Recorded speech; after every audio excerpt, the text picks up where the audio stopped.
잘들 쉬셨습니까? 네. 오늘은 떡도 여러 종류가 있고 모두 이렇게 좋은 공양을 함께 마련해 주신 여러 어머님들께 깊이 감사드립니다. 우리는 이제 부처님의 가르침을 실천해서 불도를 성취하는 길에 나아가기 위해서 모두 불교를 공부하지만, 그러나 물러서지 않고 그 길로 확실하게 그 길에 들어서서 가기가 쉽지 않다, 그런 이야기를 지금 하고 있습니다. 그러니까 우리가 이제 그러한 길로 바로 가기 위해서는 선근을 많이 닦아야 된다. 선근의 기본은 요익 중생에 있다. 제가 그런 이야기를 했었죠. 그래서 모든 함께 살아가는 모든 생명들이 다 그들이 행복하기를 바라는 이 마음을 우리가 닦아가야 결국은 저 생명과 내가 둘이 아니구나 하는 도리를 이제 확신하게 되는 것이죠. 우리 주변에 보면 이제 그 봉사활동 하시는 분들이 많이 계시죠. 근데 그분들 말씀을 들어보면 내가 봉사활동을 했으니까 나에게 봉사활동을 받은 사람들이 나에게 크게 감사해야 된다, 이런 생각을 안 하시더라고요. 갔다 와서 하는 이야기는 오히려 내가 그분들 때문에 내가 굉장히 많은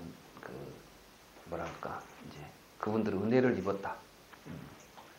그러면서 감사하다는 이야기를 오히려 자기가 봉사해놓고 그분에 대해서 감사의 마음을 많이 느끼는 걸 제가 봤어요. 그래서 이게 바로 그 도리구나.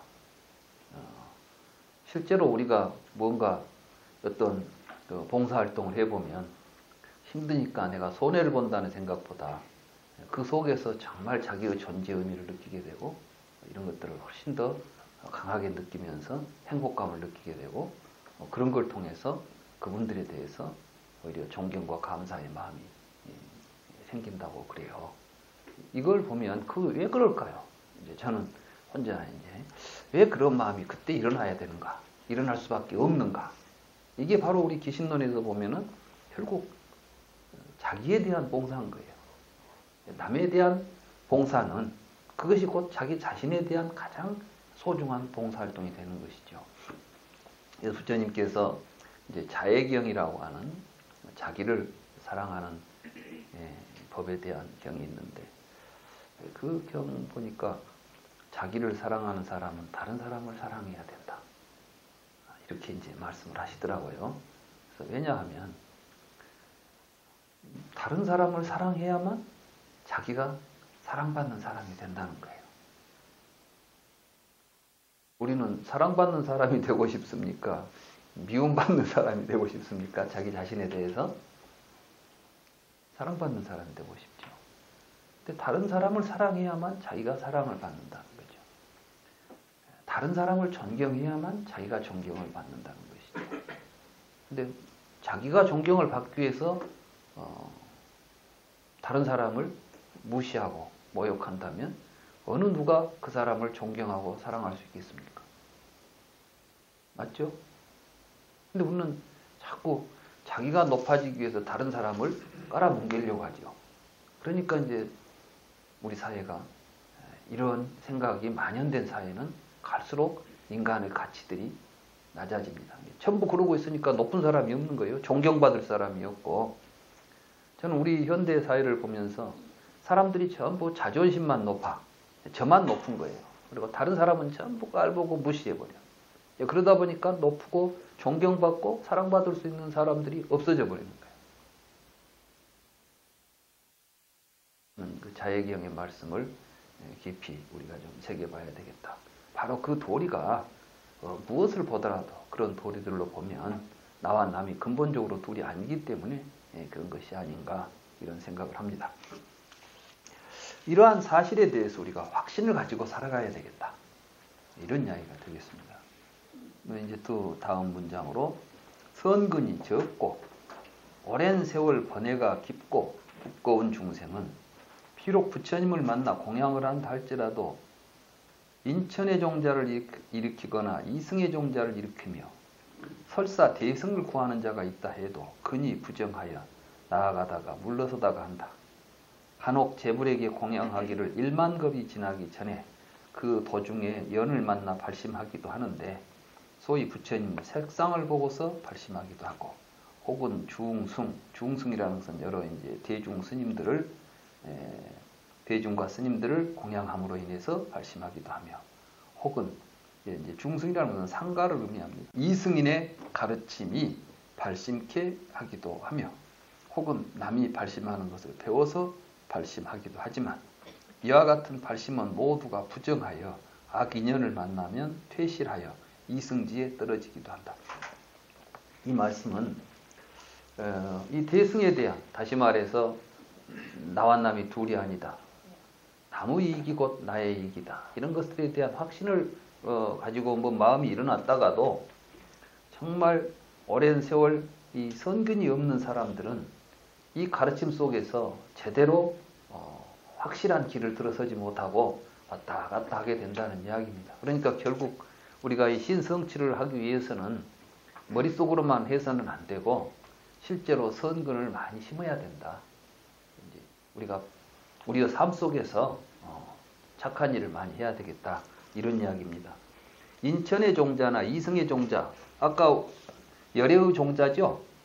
열애의 종자에 머물러야 되는데 이승의 종자나 인천의 종자를 일으킨다, 이 말은 무엇이냐 하면 요즘도 절에 다니면서 사람들이 전부 뭘 생각하고 있냐 그러면 내 공양을 잘 해가지고 내가 불교 공부를 하고 부처님 공양 잘 해가지고 좋은 세상에 갔으면, 이게 이제 인천이에요.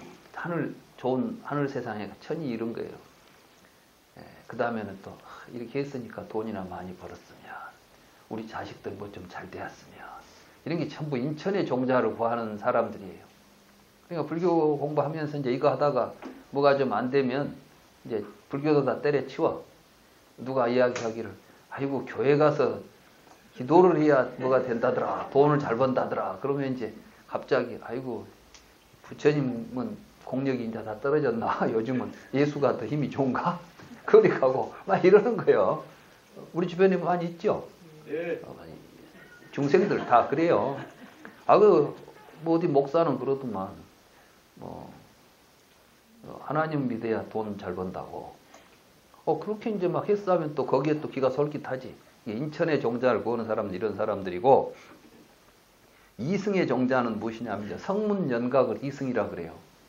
성문연각 이승이라는 건 뭐냐면은 자기만 깨닫고 자기만 열반을 얻으면 된다는 생각을 하는 거예요. 그러니까 불교 목적이 뭐냐면 딴 사람은 모르겠어요.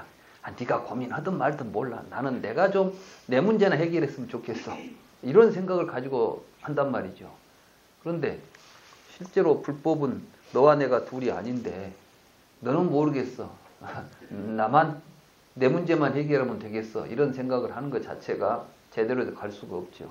근데 이제 불교를 공부하면서도 뭐 부처님 만나가지고 공양도 하고 뭣도 한다고 하지만 이런 종자를 일으킨 사람은 설사 이런 법문을 들으러 와가지고 듣고 막 이런 것도 있는가 봐 하고 뭐 생각을 일으켰다가도 뒤에 가면 또 딴 데로 가버린다, 이 말씀이에요. 그러니까 이제 부정치 중생 가운데서도 선근이 깊지 않은, 말하자면 번뇌가 많고 선근이 적은 중생들은 결국 정정취에 들어가 신성취들을 하기가 어려운 것이다. 그러니까 우리가 이 바른 가르침에 대한 확신을 가지고 살아가기만 해도 이게 보통 힘든 일이 아니다, 이런 말씀이 되겠습니다. 그 다음에 이제 43쪽으로 가서 다음으로 신성취 발심은 그럼 어떤 마음을 일으키는 것이 신성취 발심인가? 아까는 이제 어떤 사람들이 신성취 발심을 일으키도록 공부해야 하는가 하는 이야기를 했죠. 이제 부정취 중생들은 정취 중생에 가기 위해서 반드시 신성취 발심을 해야 된다, 이런 이야기를 한 것입니다. 맞죠? 그러면 이제는 이런 신성취 발심을 할 때 어떤 마음을 일으키는 게 발심이냐? 구체적으로 발심의 내용을 이야기한 것입니다. 여기서는 간략하게 이야기하면 세 가지가 있다. 첫째는 직심을 일으키라 말이에요. 이 직심이라는 것이 이제 우리가 곧은 마음이죠. 이 곧은 마음이라는 것도 뭘 곧다고 하느냐? 진여법을 바르게 생각하는 것을 이제 직심이다 한다 그랬어요. 진여법이 뭐였죠? 응? 너와 내가 둘이 아니다. 나 아닌 것이 없다. 내 이익이 곧 너의 이익이다. 그럼과 동시에 진여는 일체의 모든 공덕을 구족하고 있다. 앞에 쭉 이야기했죠. 결국 진여가 일체의 공덕을 갖추고 있다. 그 말은 무슨 말씀이냐 하면 여러분들은 뭐 불교 수행해가지고 새로 뭐 얻으려고 하지 말라는 거예요. 벌써 내가 무엇을 얻는다는 말 자체가 뭐가 돼 있어요? 나와 무엇을 둘로 구분해 놨죠? 나와 내 것을 구분해 놓으니까 내가 여러분이 뭘 얻으려면 안에서 얻어야 되겠어요? 밖에서 얻어야 되겠어요? 나는 안에가 있고 내 것은 밖에가 있으니까 내 것 만들려면 밖에서 뭐 해야지.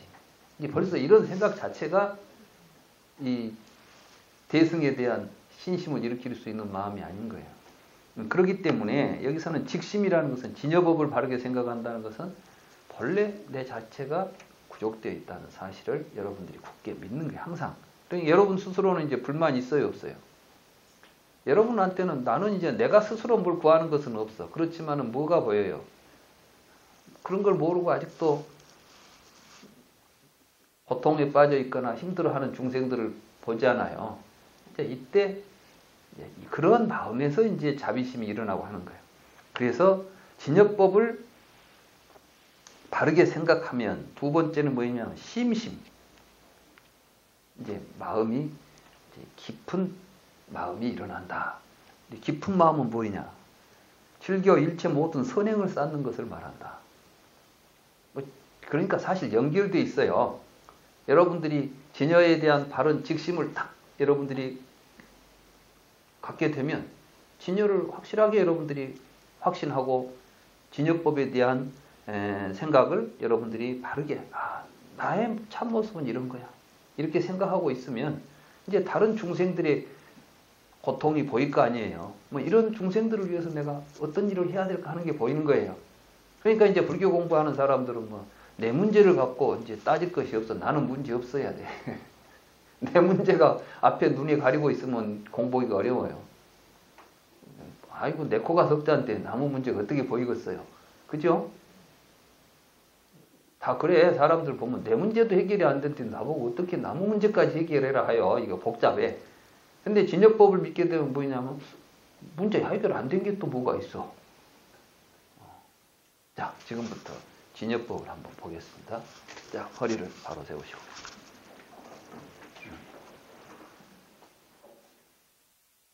아까 우리 스님이 우리에게 가르쳐 주셨던 명상을 가볍게 한번 합시다.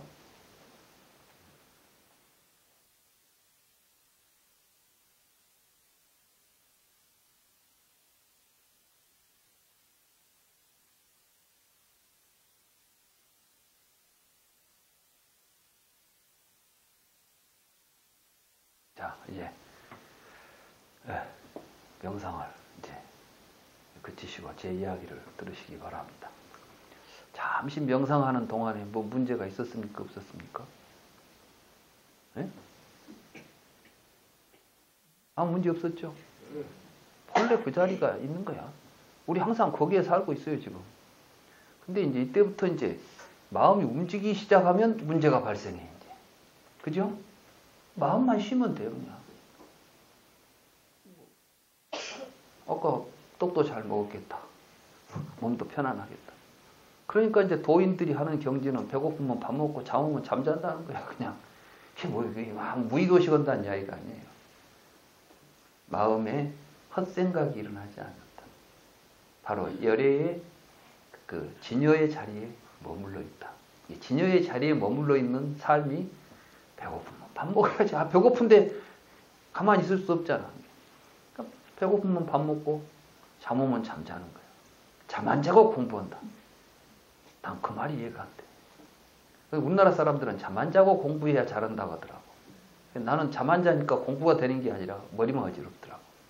그래서 이제 사실은 불교 공부는 잠 잘 자려고 공부하는 거예요. 부처님도 그러셨어요. 잠 못 이루는 자에게 밤은 길어라. 그 말은 뭐예요? 잠을 왜 못 잡니까? 번민이 많은 사람이 잠을 못 자요. 그러나 잠을 잘 이룬 사람한테는 밤은 짧죠. 그렇습니다. 불교 공부는 긴 밤 지새우면서 고민하라는 거 아니라, 그죠? 잠 잘 자고, 잘 먹고, 서로 다투지 말고, 잘 살자. 그 이야기예요. 근데 그걸 못하고 있으니까 문제지. 항상 여러분들 생각하세요. 뭐 문제가 생기면, 진짜에 나한테 문제가 있는가 없는가를 알기 위해서 한번 딱 명상을 시작하는 거예요. 정에 딱 들어. 아무 문제도 없잖아. 내가 이 자리를 자꾸 벗어나려고 하지. 만사가 있어도 이제 나는 그 자리에 딱 서 있겠다. 뭔 일이 벌어져도 사실 그 자리가 생기거나 없어지는 자리는 아니에요. 본래 우리가 있는 자리지. 그걸 딱 보게 되면 여기에서 여러분들은 항상 마음의 구동을 가질 수가 있어요. 아시겠어요? 언제든지 여러분들이 마음만 쉬면 곧 나타나는 게 그 자리야. 이게 정이에요. 정. 이게 열반이에요. 정. 바른 정. 그래서 이게 이제 심심이 일어나는 거야. 여기에 항상 있으면 이제 나는 문제가 없지만 옆에서 이제 문제를 일으키고 있고 막 복잡한 사람을 보면은 이제 뭘 해야 될지가 보이겠죠? 이렇게 행하는 것이 이제 요익중생하는 이게 바로 선행, 제가 아까 모든 선행의 본질은 요익중생이다 그랬죠? 일체 중생을 요익되게 하는 게 선행이에요. 불교의 선행. 그래서 일체 모든 선행을 쌓는다. 이게 직심을 가져야 심심이 생기는 것이고, 이 심심이 깊어지면 대비심이 되는 거죠. 그런 일체 중생에 대해서 자비심이 일어나는 거예요. 자비심이 일어난다는 것이 바로 동체자비심이에요. 동체. 이제 대비심이라는 것은 동체자비를 대비다 그렇습니다. 다시 말해서 다른 사람의 고통이 내 고통처럼 느껴지고 그걸 하나로 보기 때문에 다른 사람과 나를 둘이 아닌 하나로 보는 마음이 대비심입니다. 그러니까 이 기신론에서 너와 내가 둘이 아니다. 일체 공덕을, 진여는 일체의 모든 공덕을 부족하고 있다는 건 바로 대비심을 이야기하는 겁니다. 그래서 이제 신심을 성취하는 사람들이 일으키는 마음이 곧 직심이요, 심심이요, 대비심이다. 한 말은 결국 둘이 아니죠. 그래서 첫째, 진여법을 바르게 생각하는 것이 반야입니다. 지혜. 지혜가 있어야 심심이 생겨. 말하자면 선악이 무엇이 선이고 무엇이 악인지 분별할 수 있고 올바른 선행을 우리가 실천할 수 있는 거죠. 그 결과가 대비심으로 이어지는 거예요. 그러니까 지혜와 자비가 부족될 수밖에 없겠죠. 그래서 불교 수행은 결국 지혜와 자비가 원만하게 부족되는, 그 이제 신심에서 출발하는 거예요. 여러분들이 신심을 일으켜야 이런 마음들이 일어나는 것이고, 그러니까 이제 물음을 이제 문제를 누가 이제 묻게 되죠. 위에서 이야기하기를 법계는 일상이며 불체는 무이라고서, 그러니까 이 우주 법계라는 것은 둘이 아니고 전부 다 너와 내가 없이 하나라 했잖아요. 이게 진여라 했죠. 우리의 마음의 진여상은 법계 일상이라고 그랬잖아요. 그리고 또 불체는 무이다. 부처님 몸은 너와 내가 따로 없다. 다 한 몸이다. 이렇게 말해놓고 그러면 오직 진여만 생각하면 될 거 아니냐. 근데 여기서 다시 뭐 선행을 구하라. 그러면 선행은 뭐예요? 또 뭐 다른 사람이 있어야 남에게 대한 선행이 되고 대비심도 다른 사람에 대한 일체 중생에 대한 대비심이 일어나는데 왜 일체 모든 건 다 내 한 몸이다 해놓고 또 다른 사람에 대해서 뭔 생각이 일어나고 뭐 이런 이야기를 하자. 좀 이상하지 않냐? 이런 이야기죠, 이제. 문제를 이렇게 제기하는 겁니다. 그때 이제 답이 이렇습니다. 비유하면 대많이 보는 체성이 밝고 맑지만 거친 광석의 때가 있기 때문에 비록 사람들이 많이 보에 밝고 맑은 성질을 생각한다 할지라도 방편을 써서 갖가지로 갈고 닦지 않으면 결코 청정한 많이보를 얻을 수 없는 것과 같다. 이와 같이 중생의 진여법은 체성이 공정, 비어서 청정하지만 무량한 번뇌의 더러운 때가 있기 때문에 비록 어떤 사람이 진여를 생각한다 할지라도 방편을 써서 갖가지로 훈습하고 수행하지 않으면 공정을 얻을 수 없다. 번외의 때가 무량하여 일체법에 들어하기 때문에 일체 선행을 닦아서 대치해야 하나니 일체의 선법을 수행한 사람은 자연히 진여법에 돌아가 순응하게 된다. 이 만이보가 뭐죠?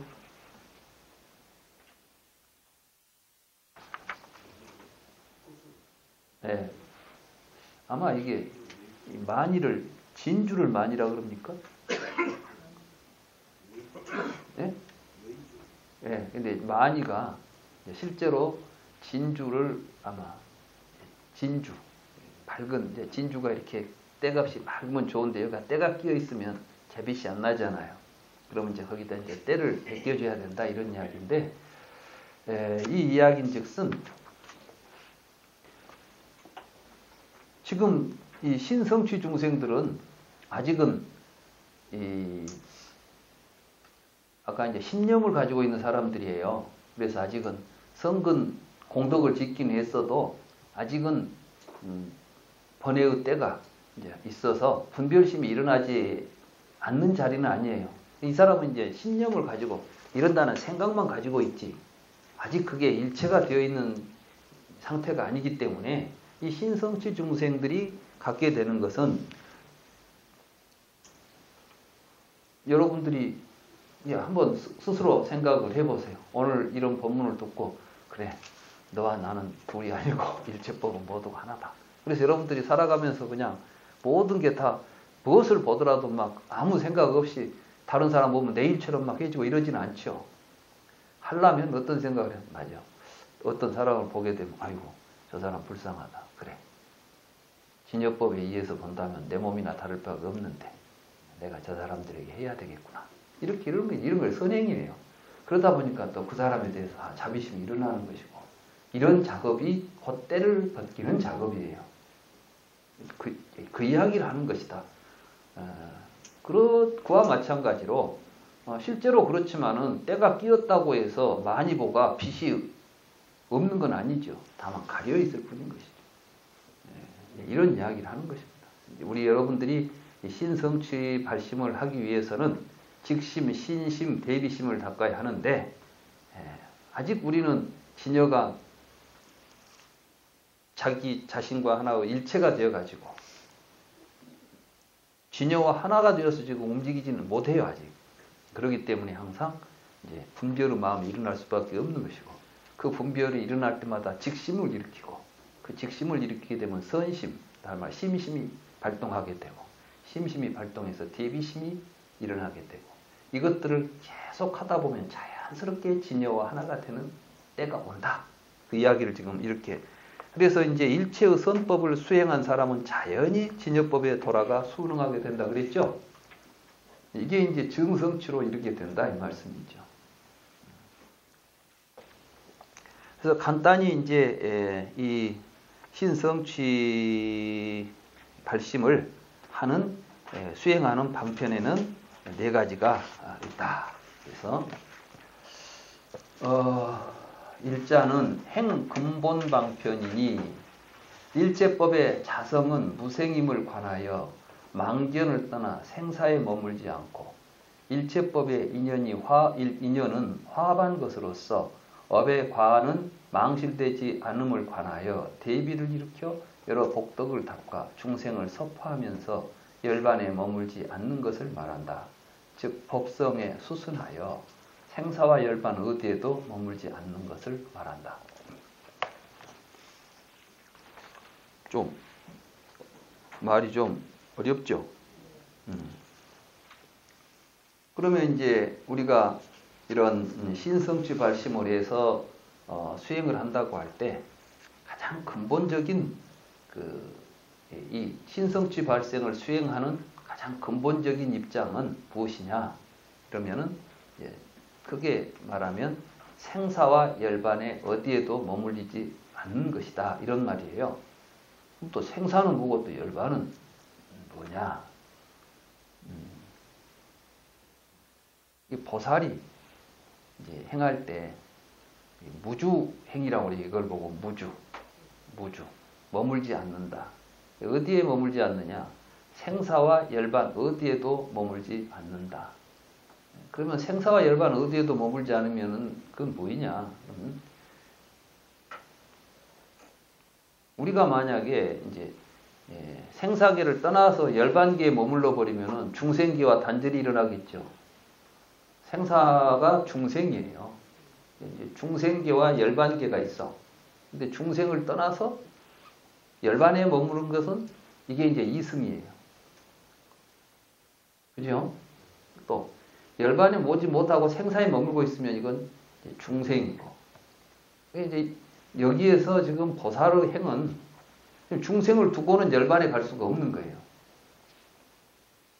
그래서 이제 머물지 않는 수행을 해야 되는 거예요. 무주 수행을. 무주라는 것은 그래서 이제 생사와 열반 어디에도 머물지 않는다. 이게 근본 수행의 근본이에요. 보살이 수행해 갈 때에 생사의 중생계와 열반의 불세계에 머물지 않기 때문에 이제 보살이에요. 보살은 나룻배와 같이 마치 이 세계에 머물지 않고 계속해서 왔다 갔다 하면서 이제 중생을 제도하는 입장을 이야기하기도 하고, 무주라는 것은 이런 입장들을 이야기합니다. 그래서 법성에 수순하여, 법성이 사실은 이 법성에서 본다면 생사와 열반이 있습니까? 없습니까? 사실 생사도 없고 열반도 없는 거예요. 생사와 열반은 이제 분별이고, 그래서 무주한다는 것은 바로 이 법성에 수순하면 이 생사와 열반 어디에도 머물지 않는 자리가 바로 보살의 자리죠. 이걸 이제 더 크게 가면 이제 중도의 자리다, 중도상이다, 이렇게 말할 수가 있어요. 자, 이것이 행의 근본이라면은 이러한 실천을 하는 구체적인 이제 방법들이 뒤에 나옵니다. 그러니까 첫째는 행 근본 방편이라고 그랬죠. 두 번째가 뭐냐면 능지 방편. 세 번째는 생장 선근 발기 선근 증장 방편. 그렇죠? 네 번째는 대원 평등 방편. 이 네 가지가 이 세 가지가 행 근본 방편을 실천하는 구체적인 방법이에요. 그러니까 근본은 이런 것인데 여기에 근본을 두고 이런 실천을 해야 된다. 이런 이야기가 지금 이제 전개되는 거죠. 네 가지로 이야기하고 있지만은 첫 번째는 근본이고 두 번째는 그 근본의 입장에서 하는 구체적인 실천을 이야기합니다. 이자는 능지방편이니 자신의 허물을 부끄러워하고 뉘우쳐서 일체의 악법을 그쳐 증장, 자라나지 못하게 하는 것을 말한다. 법성에 수순하여 모든 허물을 여의는 것을 말한다. 이때 여기서 허물이라는 것은 무엇이냐면 나와 남을 분별해가지고 하는 행동들이 이제 허물이죠. 우리가 살다 보면 나를 위해서 나 중심으로 막 했던 이런 것들이 다 허물이에요. 그래서 이제 이런 것을 멈추는 것을 보고 능지, 잘못된 것을 그친다, 이런 뜻이에요. 그러니까 우리 불교 공부하는 사람들은 이제 처음에 내가 잘못된 것이 있으면 스스로 보고 뉘우치고 반성하고 그치도록 해야 돼요. 그게 안 되면 문제가 복잡해져. 우리 이제 주변에서 보면 자꾸 뭐 허물이 드러나면은 그걸 부끄러워하고 이제 바꿔야 되겠다 이러면 되는데 자꾸 변명하고 아니라고 하고 하면 이제 더 커지는 거예요. 그래서 옛날부터 이제 부처님께서 말씀하시기를 발로 하면 모든 악업은 발로 하면 사라진다고 했어요. 발로 한다는 건 뭐냐면 까벌리는 거야. 내놓고 바깥에다 드러내놓고 참회하면 끝나요. 그래서 불교에서 참회법은 뭐냐면 이제 그 포살이나 뭐 이런 거 있죠. 포살이나 자자를 행할 때 부처님께서도 항상 그 우리가 이제 갈마법이다 이렇게 이제 까르마 갈마법 이런 이제 이런 계를 설하거나 이럴 때 이제 먼저 참여를 해요. 부처님께서도 항상 그 갈마법에서는 제일 먼저 그 자리에 나와서 이렇게 말씀하신 거예요. 대중들이요, 나를 불쌍히 여기고 어여삐 여겨서 혹시 내가 알게 또는 모르게 행한 잘못이 있다면 이 자리에서 이야기해 주십시오. 이제 반로하고 참여하겠습니다. 이렇게 이제 이야기를 해요. 뭐 경에 보면 이제 모두 다 열애께서는 뭐 법의 주인이시고 뭐이고 하니 그럴 리가 있겠습니까? 부처님은 뭐 하자가 없습니다. 이렇게 이제 이야기를 하죠. 물론 부처님은 하자가 있는 행동을 안 하셨을 거예요. 그렇지만 그 자리에서는 항상 한 번도 빠짐없이 나는 예외다가 아니야. 부처님도 승가의 일원으로서 그 자리에서 항상 다른 대중들에게 참여할 기회를 가졌던 거예요. 그러면 이제 그 다음 사람이 나옵니다. 그럼 이제 스스로 나는 지난번에 생각해 보니까 이런 잘못이 있습니다. 반로하고 그 다음에 이제 서 있으면 다른 사람들이 옆에서 그것뿐이 아니라 지난번에 당신이 이렇게 한 건 뭔가 잘못된 것이 있습니다라고 이제 알려주지요. 그러면 그것이 다 이제 드러난 거예요. 드러난 일에 대해서 본인이 인정하고 참여를 한다. 그러면은 그 업장은 소멸된다고 봐요. 그 말은 무엇이냐면은 이제 참여를 했는데 그걸 가지고 뒤에 가서 시비 걸지 말라는 거예요.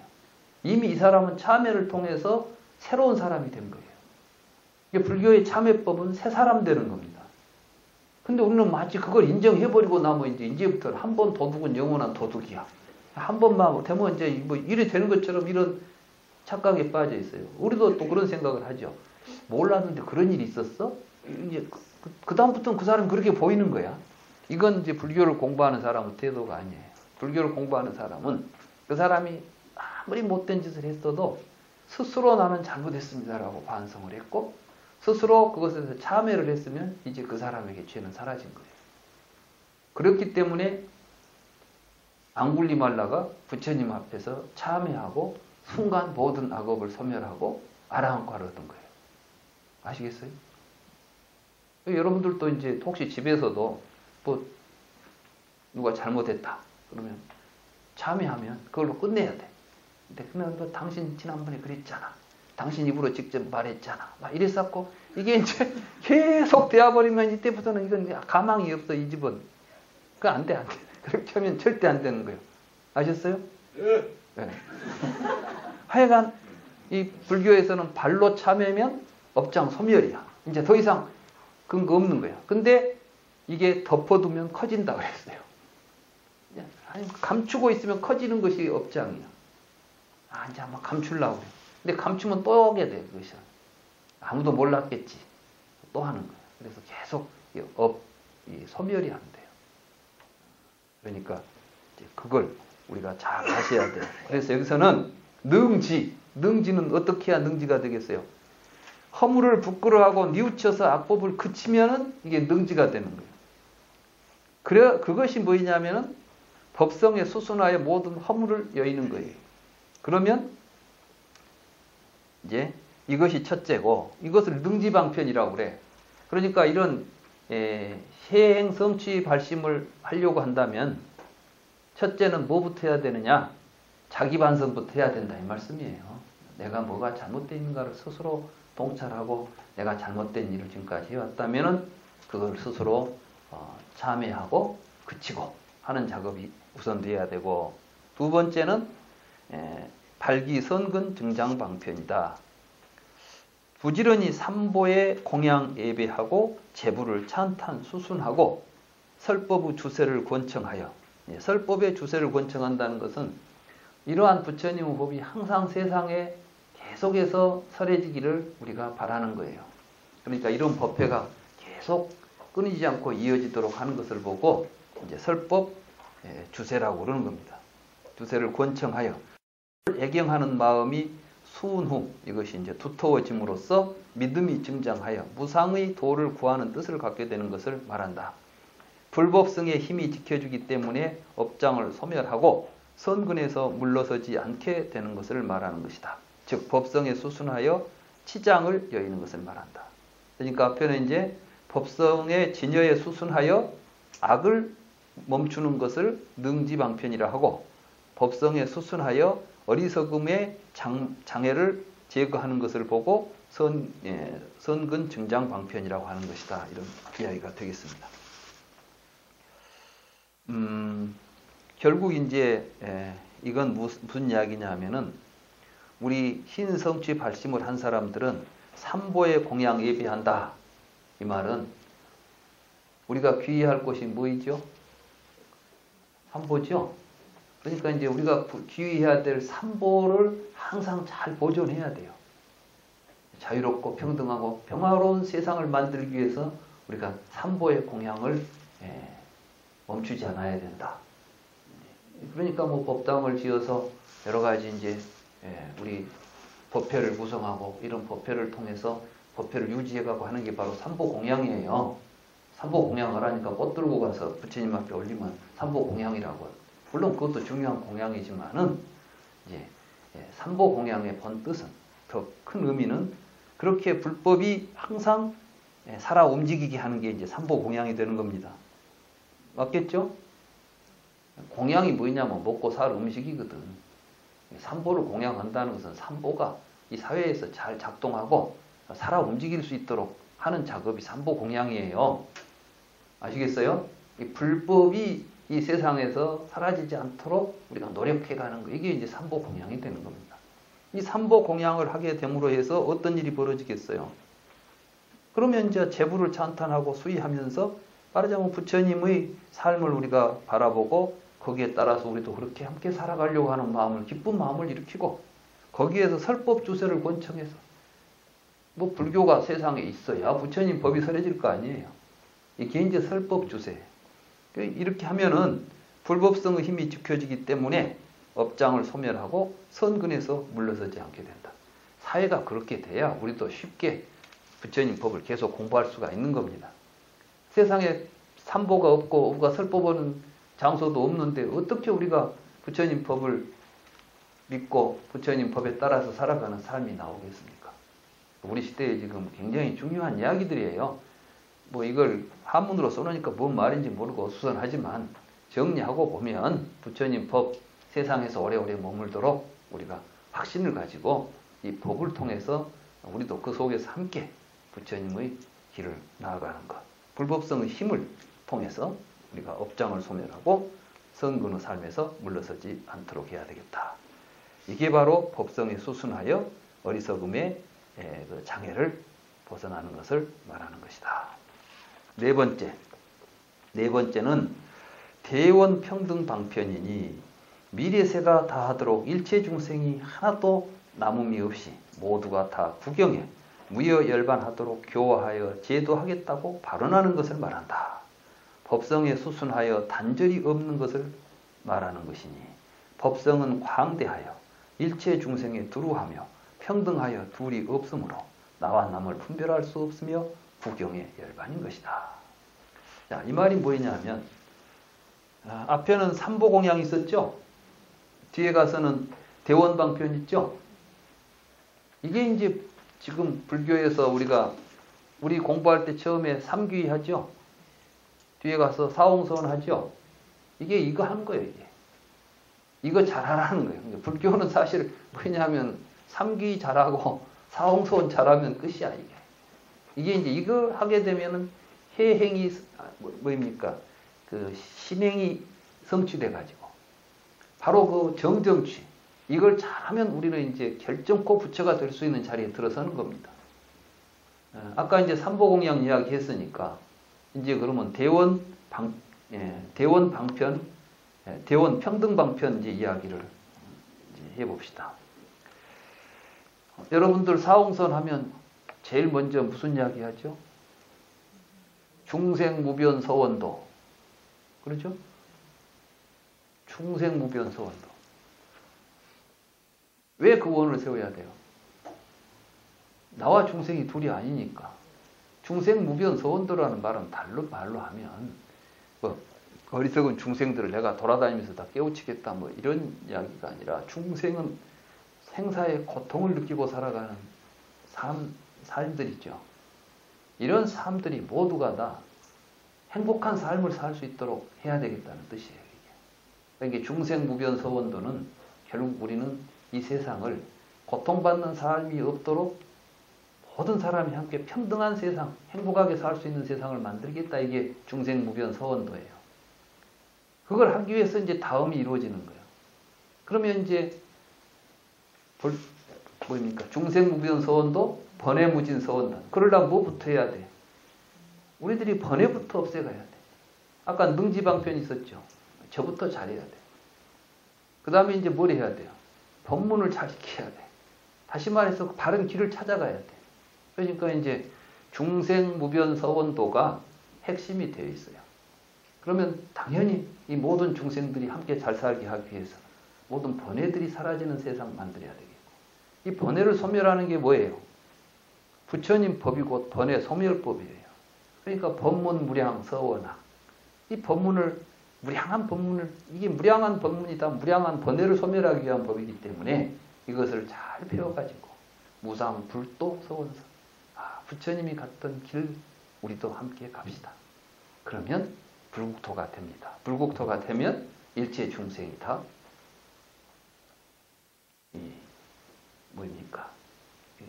제도가 되는 것이죠. 그래서 이제 사홍서원이 사실은 나눠져 있는 것 같지만 근본은 대원 평등한, 모두가 다 평등하게 붓다의 세계에서 함께 살자, 불국토 만들자, 이런 이야기예요. 그러니까 법성에 수순하여 단절이 없다. 그 말은 뭐냐면은 모두가 국영의 무여열반에 들도록 교화하여 제도하겠다고 발언하는데, 단절이 없다는 것은 중생무변, 그랬죠?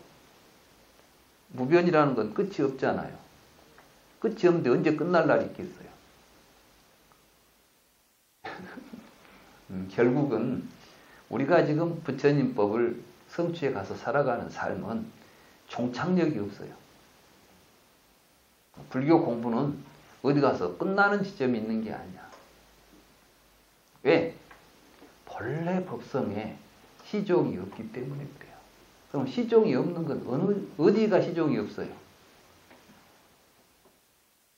지금 여기. 사실은 우리가 살고 있는 시간은 무량겁인 것 같지만 그 무량겁이 다 일념 안에가 있어요. 지금 여러분들이 살고 있는 지금 이 순간에 사실은 영겁이 그 안에 있는 거예요. 잘 생각해 보세요. 어제라는 시간 지금 있습니까? 없습니까? 내일은 존재합니까? 존재하지 않습니까? 지금 오직 있는 건 지금 여기 있죠? 근데 지금 여기가 사실은 어제였고 내일이었던 것입니다. 맞죠? 이게 이제 화엄경에서 이야기하는 일념 즉시 무량겁이다. 한 생각 속에가 무량겁이 있는 거예요. 그러니까 이 무량겁, 한 생각을 제대로 갖게 되면 아까 말한 무량겁 동안에 뭐 하는 거 다 이 한 생각 속에 있는 게 한순간 속. 그래서 이제 법성에 수순하여 단절이 없다는 것은 바로 이 순간을 우리가 살고 있으면 단절이 있을 수가 없어요.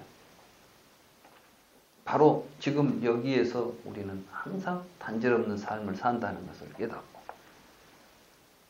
그래서 법성에 수순하여 단절이 없는 것, 이게 바로 이제 무량겁 동안, 그러니까 항상 이 순간에서 나는 모든 중생들과 함께 가고 이들을 위해서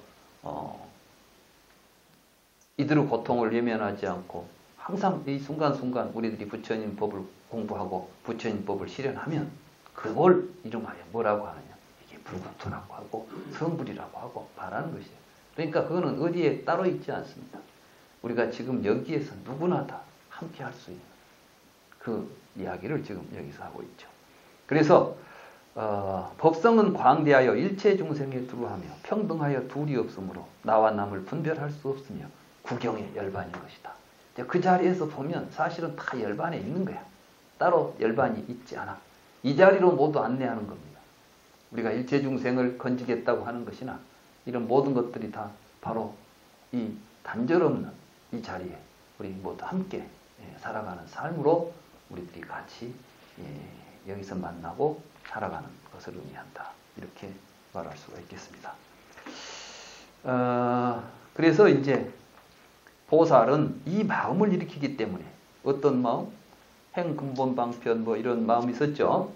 이런 마음을 일으키기 때문에 약간이나마 법신을 보게 되며, 법신이라는 것은 나와 남이 둘이 아닌 우리 몸에 우리의 참다운 실상을 이제 조금씩 느끼게 되는 거예요. 여기서 본다는 건 눈으로 보는 것이 아니라 이제 체험이 일어난다는 것입니다.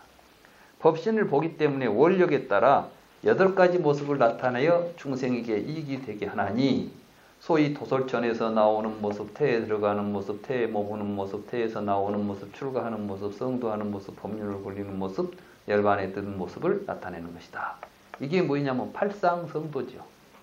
부처님께서 이제 뭐 도솔내이상, 비람강생상 이런 게 있죠. 이게 뭐 말하자면 부처님들이 다 하는 행동들, 부처님의 삶은 바로 여기에 따라서 그 법신에 따라서 그 법신의 일부를 드러내는 모습인 것이다.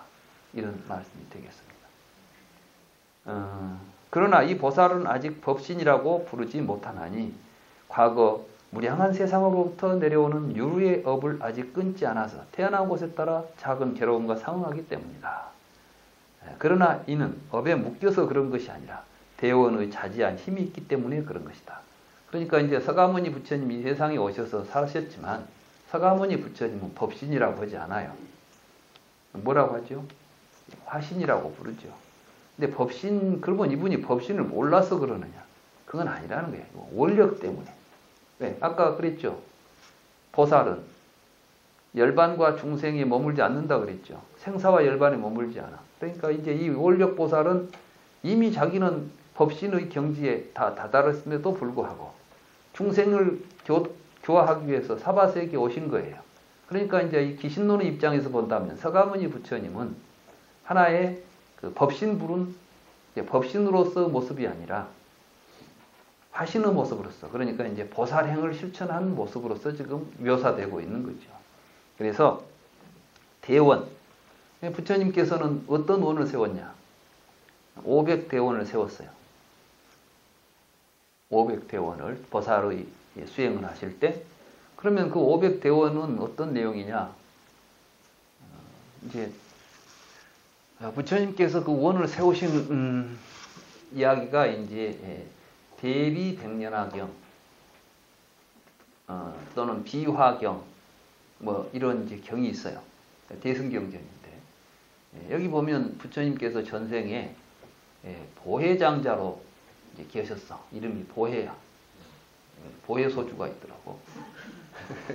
근데 옛날 그 부처님의 그 장자로 있을 때 이름이 보혜, 보배보자에다 바다해자 그대로 써요. 보혜보살로 있었을 때에 그때 이제 열애가 출현을 해요. 열애가 출현을 해서 뭐 보혜보살 아들이 출가를 해갖고 어쩌든가 저든가 아무튼 이제 이 세상에 열애가 출현하니까 그때 이제 모든 그 사람들이 거기 가서 이제 원을 세워. 나도 이제 원을 세워서 부처가 되겠습니다. 수기를 받는 이제 자리가 마련됐어요. 그때 이제 많은 그 거사들이 가서 이제 그 그 열애 앞에 가서 원을 세우는데 뭐 아미타불은 48원을 세우지요. 그래가지고 뭐 나는 뭐 내가 있는 곳에는 뭐 더러운 것은 없고 못된 놈도 없고 좋은 사람들만 모여 사는 좋은 세상을 만들겠습니다. 이렇게 이제 막 했어. 근데 보니까 전부 좋은 세상만 만들려고 하는 거야. 부처님 가만히 보니까 그러면 못된 짓 하다가 못된 세상에 간 놈들은 누가 건져주냐 이게. 그래서 이제 그걸 보고 이제 마지막에 이제 보혜장자가 드디어 이제 원을 세우게 되는데 아마 눈물을 막 흘리는 거예요. 그러니까 이제 사람들이 아니 왜 이 좋은 자리에서 눈물을 흘려? 그러니까 내가 여러분들의 원력을 들어보니까 전부 좋은 사람들만 데리고 살겠다고 하는데 못된 짓 해가지고 올 때 갈 데 없는 놈은 누가 건진단 말이야. 그 사람들을 생각하니까 도대체 내가 이 마음이 아파서 견딜 수가 없어. 그러니 나는 이제 모든 세상에서 버림받은 중생들 모아서 그들을 데리고 불국토를 만들랍니다. 원을 세운 거예요. 그러니까 이게 사바세계. 우리가 살고 있는 세상에 막 못된 사람 많죠? 이게 다 이제 부처님이 원을 세워가지고 못된 놈들이 다 모인 곳이야, 이것이. 어쩔 수 없어. 그 못된 사람들을 다 구제할 수 있는 법이 서가모니 부처님 법이에요. 그러니까 서가모니 부처님 법이 더욱 위대한 법이 되는 거죠. 맞죠? 그래서 그걸 보고 이제 대비백년화경. 대비. 큰 부처님의 대비심이 백년화, 백년화라는 건 이제 백년은 서가모니 부처님을 의미해요. 뭐 홍년은 관세음보살을 의미하고 연꽃에도 이제 비유가 있습니다. 그때의 대비 백년화경의 의미는 연꽃은 더러운 곳에 있지만 물들지 않고 결국은 나와서 무엇을 합니까? 더러운 세계를 깨끗한 세계로 장엄해버려요. 그와 마찬가지로 서가모니 부처님은 하얀 연꽃과 같이 한결 때도 없고 물등도 없는 청정한 분이 더러운 악세에 와가지고 결국 그 모든 세상을 하얀 연꽃으로 장엄해버리는 이런 분이다. 이런 뜻으로 이제 대비 백년화경이라고 하는 것입니다. 오늘 뭐 또 제등행렬을 한다나 부처님 오신 날 우리가 지금 길이지 않습니까? 곧 부처님 오신 날이죠. 네. 그때 이제 우리가 그 부처님을 모시고 우리가 지금 어떤 부처님을 맞이할 것인가 알고 모셔야지. 그죠? 네. 특히 또 이번에 우리 해량 스님께서 이제 여기 우리 나루 명상센터에 스님이 계시는 곳이 곧 부처님 도량 아니겠습니까? 그래서 스님께서도 아마 봉축을 하기 위해서 여러 가지로 많이 신경을 쓰고 준비하신 것 같습니다.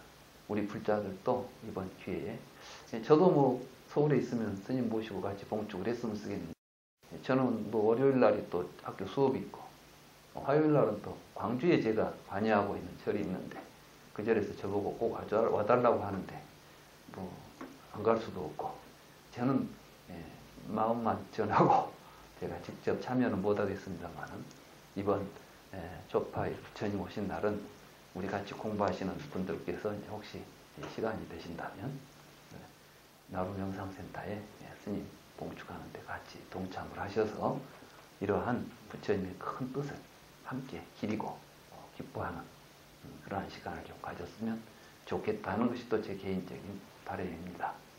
아무튼 이런 것들이 다 무엇 때문에 나와요? 이게 진여의 힘이에요. 진여에 대한 확신을 갖기 때문에 이런 일들이 나오는 것이다. 그래서 서가모니 부처님 같은 부처님, 세상의 모든 부처님들이 보살행을 통해서 불도를 성취하는 것도 모두가 다 신성취 발심에서 비롯된다. 이런 이야기가 되겠습니다. 그래서 불경의 간혹 신을 성취한 보살 가운데 악취에 물러나 떨어진 자가 있다고 말하는 것은 실제로 물러난 것이 아니고 아직 정의에 들어가지 못하고서도 해태한 추악 보살들을 두렵게 하여 그들을 용맹정진케 하기 위해서다. 그러니까 사실 보살님들은 보살들이 지옥에 있는 보살들이 있잖아요. 말하자면 뭐 지장보살 이런 분들이 악업이 많아가지고 지옥에 떨어진 게 아니야. 이분들은 원해서 가신 거예요. 자기가 왜 그쪽에 가야 그 중생들을 구제할 수 있으니까.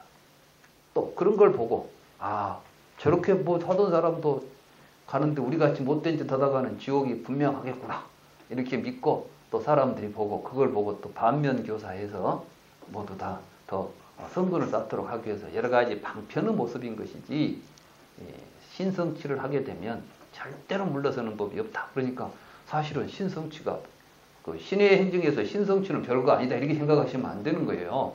이 신성취의 모습이나 사실은 증성취의 모습이나 크게 다르지 않아요. 신성취는 신념을 통해서 하는 행동이 드러난 것이고 증성취는 몸에 익은 행동이 드러나는 것이죠. 맞죠? 그러니까 내면의 차이는 있을지언정 겉모습으로 보면 보살의 행은 다 같다. 우리가 바른 믿음을 가지고 실천하면 누구나 다 부처님 같은 모습을 보일 수 있다. 이런 이야기가 되겠습니다.